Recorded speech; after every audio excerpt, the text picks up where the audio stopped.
welcome back to another movie of the week. And the movie this week was Do Revenge from 2022. So if you haven't watched it, watch it now. If you're new to movie of the week, is I talk about a movie here, you guys comment your thoughts, and at the end of every video I say the movie for next week.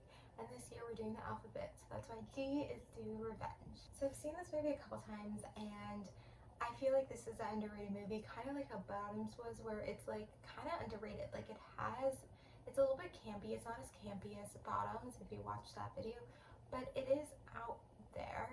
And I feel like some people are just like, oh, it's like a Netflix original movie, but I feel like it's actually really strong in some ways, which I'll get into. But it's yeah. But first off, amazing cast. Like literally every single cast member is like iconic from like, you know, these popular shows. Like Camila Menez was from Riverdale. You got Stranger Things, you got Outer Banks, you got Euphoria, you got the new Pretty Little Liars show. So like every single, and then that guy, I was like, the one that like Camila like started dating in the movie, like I was like, where do I remember him from? And he's now in Overcompensating. So it's just like amazing cast. Like every person, like they got like, you know, these people are kind of my age playing teenagers, but you kind of got these people like iconic, and then Sarah Michelle Gellar, like it's just iconic people, iconic movie, whatever. I also want to really talk about the fashion. I feel like the coloring of this movie was really great. Like, you know, like the uniforms were like the like purple and green and like kind of the aesthetic, and like Camila, I'm just gonna keep saying Camila, but Camila, like her outfits were literally stunning. Like, especially that like the pink and the white like checkered outfit when she's like explaining everything.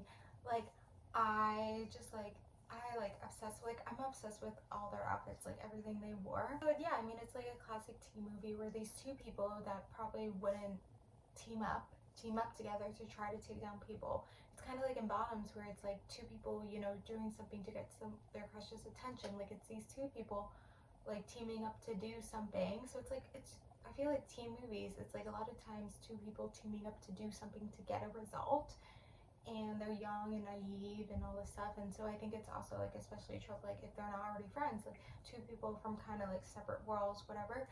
Another classic trope is, when I say classic trope, it's not necessarily a bad thing, it's just something that's a lot of times in these types of movies. The makeover, and you know, like faking and whatever. And so I think they are also kind of smart how they use social media and different things. And the whole plot twist, like my first time watching it, I did not see that plot twist coming. Like I think that's a really good plot twist. Obviously, like I think this is my third time watching the movie, which the movie only came out 3 years ago, so it's kind of a lot for a small period of time. But like obviously when you're watching it again, you like know the plot twist. But if it's your first time watching, like that's a big plot twist.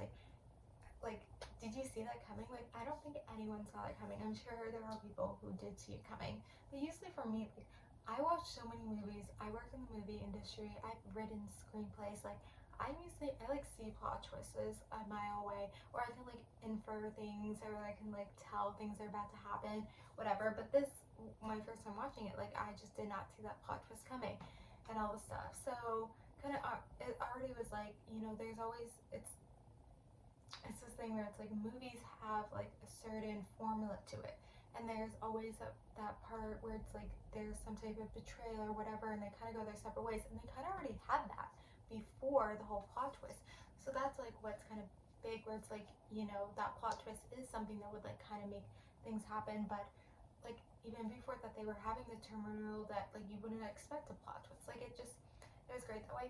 But I think the ending like kind of was the part that's not as exactly strong. Like it kind of seemed all over the place. Like, are they teamed? Are they just friends? Like are they just getting a high from the revenge? Like it's just kind of unclear. Like she was, you know, doing this whole thing to kind of destroy her, but in the end was kind of fine with it, but then just wanted to help her. Like it was just not clear. It was a little bit all over the place. Not sure what was like going on exactly. But I think that's the only part that wasn't strong. But I feel like it is such like a fun movie, girls' night movie, and I think there are things to learn, and I think it is like so beautiful. Like there's certain things like I mean, the fashion. I just really love when movies, like, they actually put work into the fashion and do stuff with coloring and do stuff with the aesthetic. Like, it's the aesthetic, it's the mise en scène. And so I really like that and everything. I'm gonna end it here. And so then the movie for next week is gonna be E. So it's Eat, Pray, Love, I think from 2010. So comment below your thoughts about Do Revenge and watch Eat, Pray, Love for next week. Thank you guys for watching. Like, subscribe, and bye.